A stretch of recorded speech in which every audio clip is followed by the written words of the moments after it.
Did you sleep well, my child? Yes, thank you. How is Hans? Alas, you brought him to us so late, my child. I fear we cannot do much. We are going to concentrate on tending to his soul. What? What did you say? The man is worn and old. His final hour is upon him. But that's impossible. Your friend is dying. You must believe me, my child.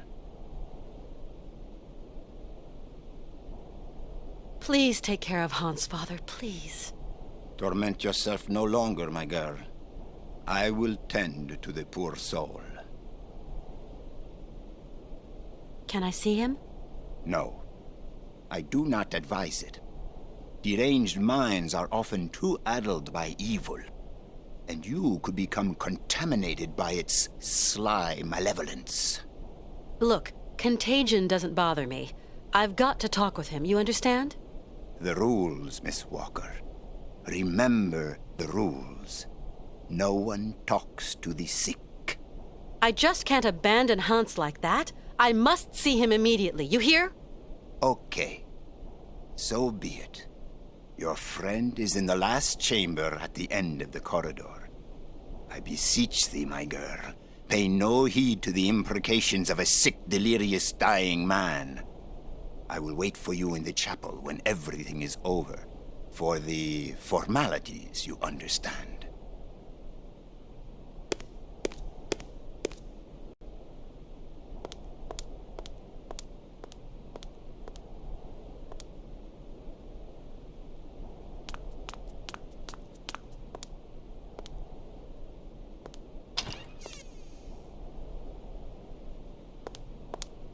Hans? Hans, can you hear me? Kate, where are we? Don't you worry. You're in very good hands. We cannot carry on our journey in these conditions, Hans. You are ill. You have to be cared for. I must go, Kate Walker. I said I'd keep you company until we reach Syberia. Hans, we're at the monastery. Do you remember?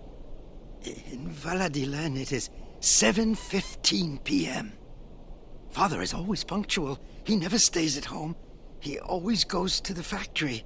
He locks himself in his office and... No, Hans. Valadilen is where you were born. Here we're in Romansburg. Valadilen is miles away. We're going to take care of you. Alexei. Find Alexei Tukyanov. Alexei Tukyanov? Alexei. He has lived with the Yukols. He can cure me.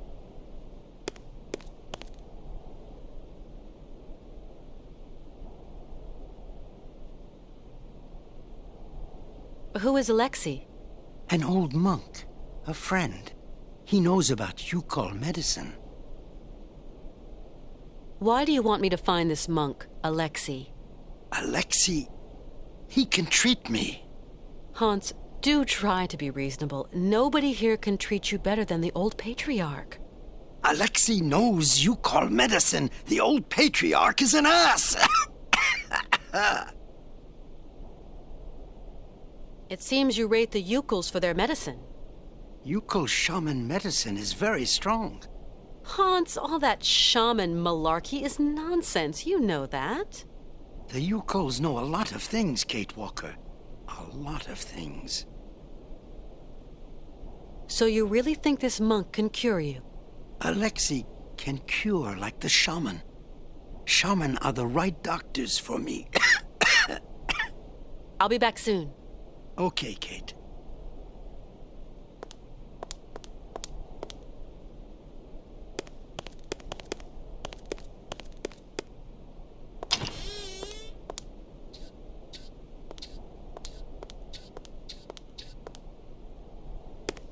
You like to eavesdrop. Eavesdrop? No, I clean and clean, that's all. I've just spoken to Hans. And what news do you bring, my sister? He spoke to me of one of your brothers. named Alexei. Ah, tempus edax rerum. Brother Alexei is not of this world, my sister. So you don't know this Alexei, do you? No, no. Omnis homo mendax. I've been told about an indigenous people called the Yukols. You wouldn't know of them. Agi quod agis. Have you lived in the monastery for a long time? Oh, yes, for a very long time. You must know all the monks who live there. Yes, I think so, my sister. Must know, yes. Come on, you must know where Alexei is. Mors ultima ratio.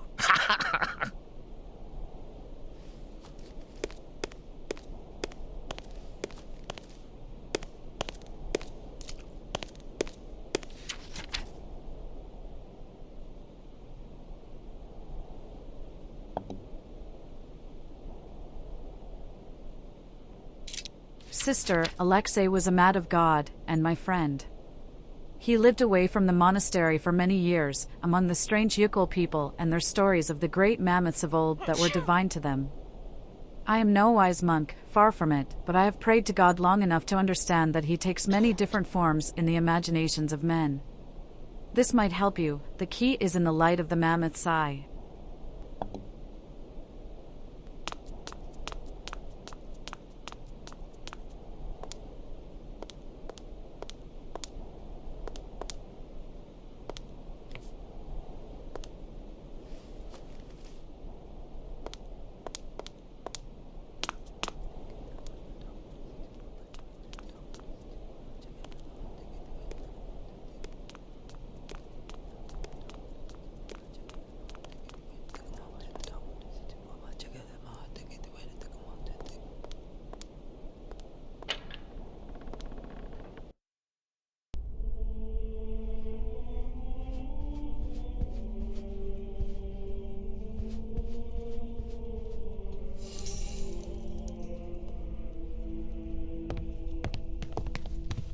Hello, Father.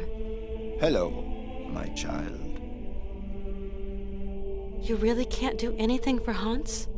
His destiny is not in mortal hands.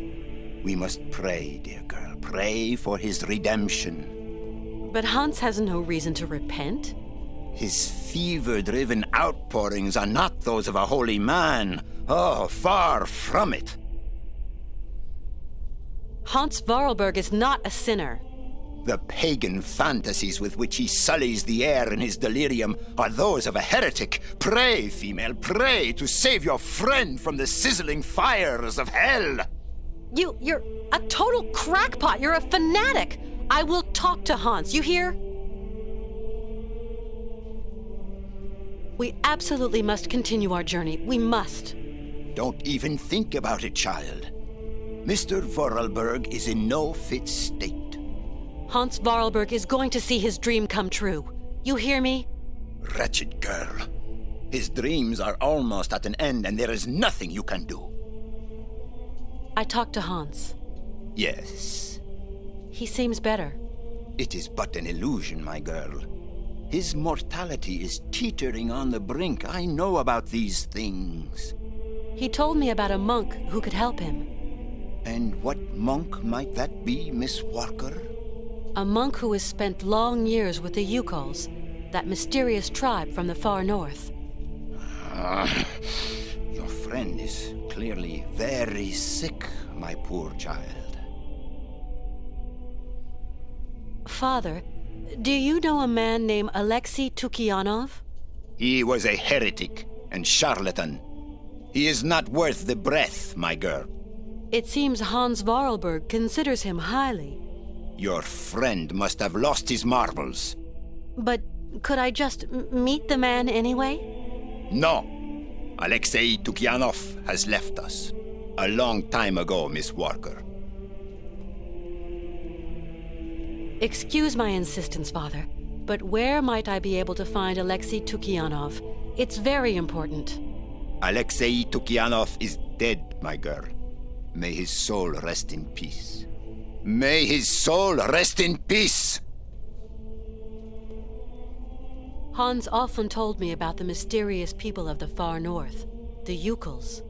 They are degenerate heathen savages that worship idols and false gods and resist the redemption of the Lord.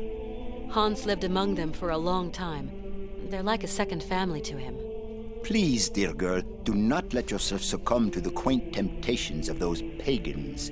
Their only ambition is to wallow in their so-called primitive paradise, and all its lechery and bestiality.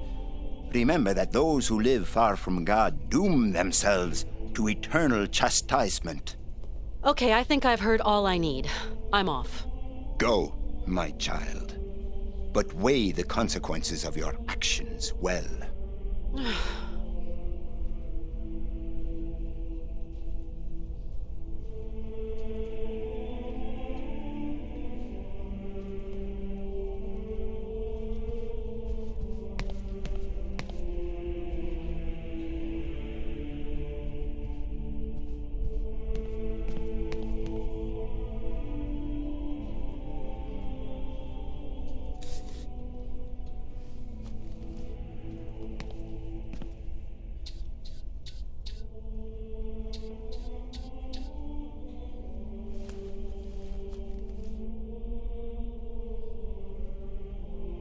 Some kind of...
Alexei Tukyanov, Notes and Sketches from the Frozen North.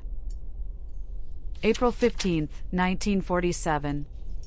I loaded my bags and provisions onto a sled pulled by several sturdy, healthy beasts and left the Romansburg Monastery, heading northwards in search of the mysterious peoples inhabiting the vast desolate wastes of the Siberian tundra. My superiors had conferred on me the mission of evangelizing those pagan tribes from their heathen shamanic beliefs. I traveled under an assumed identity, that of a lowly trapper.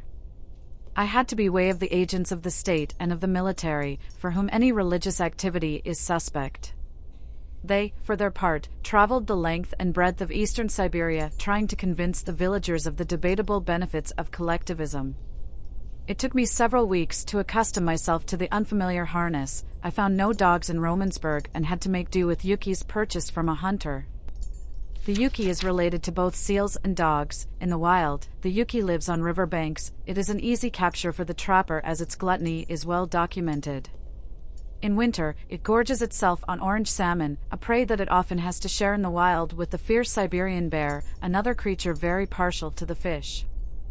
Once tamed, the yuki is an affectionate but whimsical animal. It resists all forms of discipline training, and only if there are no dogs available is it used to pull sleds. Certain Arctic peoples, however, seem to have better mastered the secret of their domestication, and the yukis is central to their daily activities. Of all the peoples who inhabit these godforsaken regions, I find the Yukals the most fascinating. Perhaps that is why I headed for those regions where I was most likely to encounter them. The journey was long and dangerous. It wasn't until October 17, 1947 that, for the first time, I made contact with the Yukals. I have spent long months living among them. I have come to know them and to understand them for who they are. I soon abandoned any notion of converting them. I applied myself instead to the study of their moves and customs. Drawing of a Yukal religious mask representing the soul messenger who guides the dying to the other world. The Yukals are fearful of him. So little is known about the Yukals, less than is known of any inhabitant of the frozen north. Today, they live far, far away at the farthermost tip of the Siberian tundra. Because of their remoteness and their inhospitable climate, the Yukals have remained small in number, overlooked by the scientific community and the Soviet governmental machine. The only documents available before my departure were several drawings, notes, and photographs taken 100 years ago by a Russian explorer, Marie Budrinov. It is to her we owe what little is known of the Yukal people and its culture. The Yukals hark back to the Ice Age. Curiously, traces of their presence have been found in Western Europe, more precisely in the heart of the French Alps in the prehistoric caves of Valladolid. This suggests that, over centuries, they undertook a long migration toward the extreme north of the globe. The sacred harfang, this bird is often inseparable from the Yukal shaman. It seems to be considered in turns as his friend, representative, and even as his incarnation. Lemmings congregate on the open plains of Syberia. They feed on grains and small fruit that they store in their holes to face the scarcity of the winter months ahead. Lemmings dig deep tunnels in the ice to escape their predators. The hunters they most fear are harfangs, who seem to find lemmings something of a delicacy. On several occasions during my journey, I encountered traces of Yukal society far to the west of the areas we know today.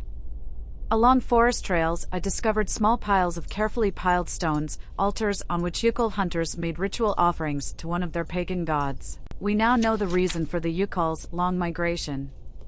Their domestic economy was, it seems, directly linked to the mammoth. They used the mammoth for both transport and as beasts of burden, for meat, skin, fat, and ivory. It is beyond doubt that we are dealing with a genuine case of symbiosis between man and animal. Mammoths were forced north by changing climatic conditions, and the Yukals followed. Some prehistoric cave drawings, identified as being of Yukal origin, have led the scientific community to conjecture that at one time the Yukals realized the incredible achievement of domesticating mammoths. They are, to our knowledge, the only prehistoric people to have represented a man astride a mammoth. Yukal life was thus intimately linked to that of their pachyderms. They used their hides for clothing and to build roofs, walls, and houses. They use their tusks to construct the frameworks of their dwellings and for weapons, tools, and jewelry. Curiously, the disappearance of the mammoth 12,000 years ago had no immediate impact on the Yukol's way of life. It seems that they were able to retain the strong link that tied them to mammoths throughout millennia. As incredible as it might seem, Yukols still feed on mammoth meat today and use mammoth hide for clothing and to roof their dwellings. Their craftsmanship of mammoth ivory is altogether remarkable. It appears that the Yukols have managed to retain their ancestral habits by using, over the years, the many frozen mammoth bodies that are perfectly preserved in the frozen Siberian wastes. They are said to have lived off this enormous pantry for more than 30 centuries. To do this, they have hollowed out a vast network of caves in the frozen ground. According to the intrepid explorer Marie Budrinoff, Yukol civilization has now gone underground. Specialists in the paleontology department of St. Petersburg have never credited Yukol myths and legends. However, the legend of the Siberian ice arc is typical of such folklore. It has long been considered a fable told by shaman in the evening to ward off the boredom of the long Siberian winter months. The legend tells that, somewhere on a lost island to the north of the tundra, there still exist live mammoths, relics of the long-gone ice age, a tiny population that has been preserved for more than 12 centuries under Yukol care. The island the pachyderms inhabit is called Syberia. To my notes I add the tale of this legend as Marie Budrinoff related it in her memoirs.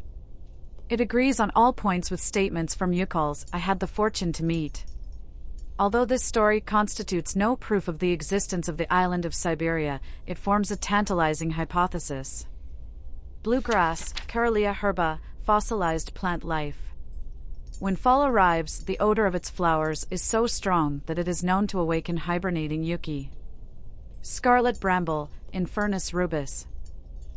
Scarlet Bramble, mixed with walrus blubber or tallow, this scarlet bramble is frequently used in Yukol medicine. The fumes released by burning it have considerable healing properties. The shamans recount that the plant only grows on the tomb of one whose soul is at peace. The legend of Syberia. At the end of the last ice age, there were huge climatic changes. Much of the land was flooded by water. This sudden environmental variation put the existence of a number of animal species in danger, including the mammoths that inhabited the lands of the Siberian North at that time.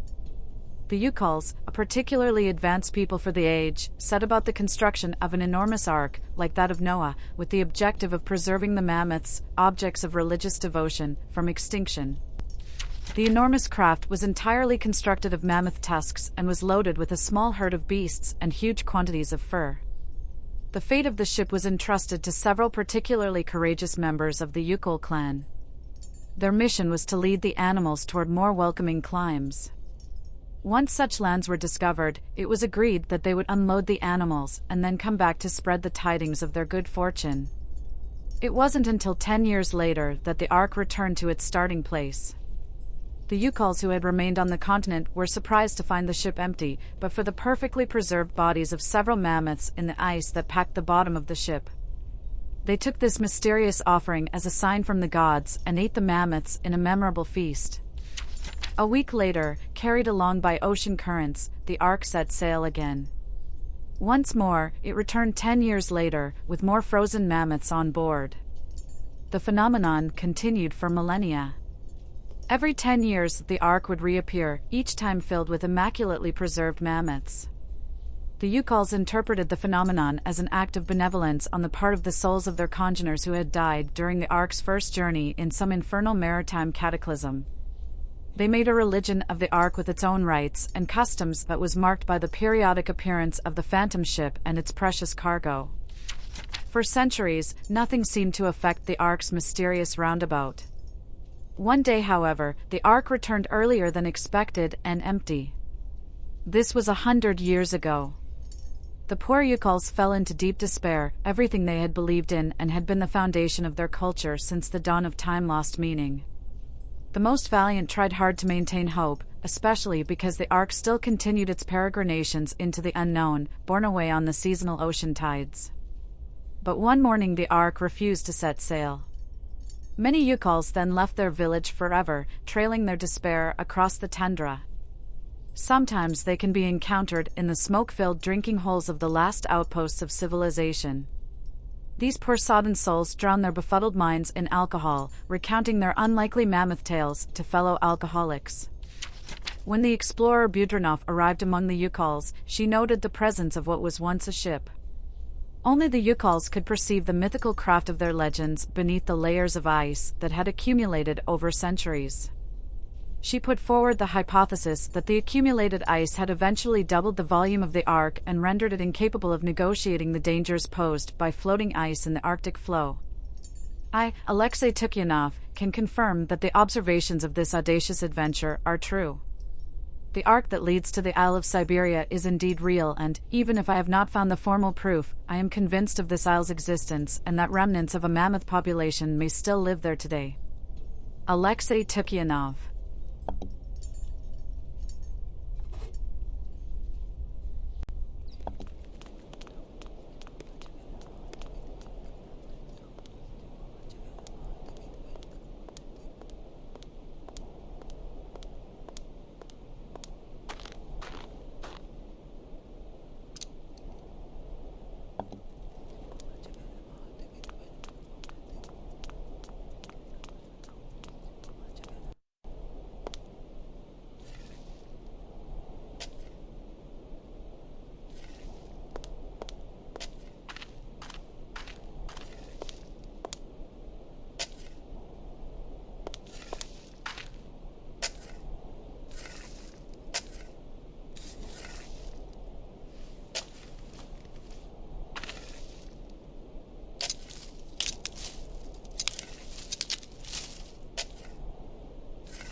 Whiling away those celibate hours. This casket gives me the creeps.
Enough smoke for one day. How's it going? Kate, okay. Yes. What am I doing here? It's a long story. Are we going yet? Can you walk? I'd like to, but... Don't move, Hans. I'm going to find a way to get us out of here.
What, Kate Walker? Let's go. Yes, Kate Walker. We must be quick.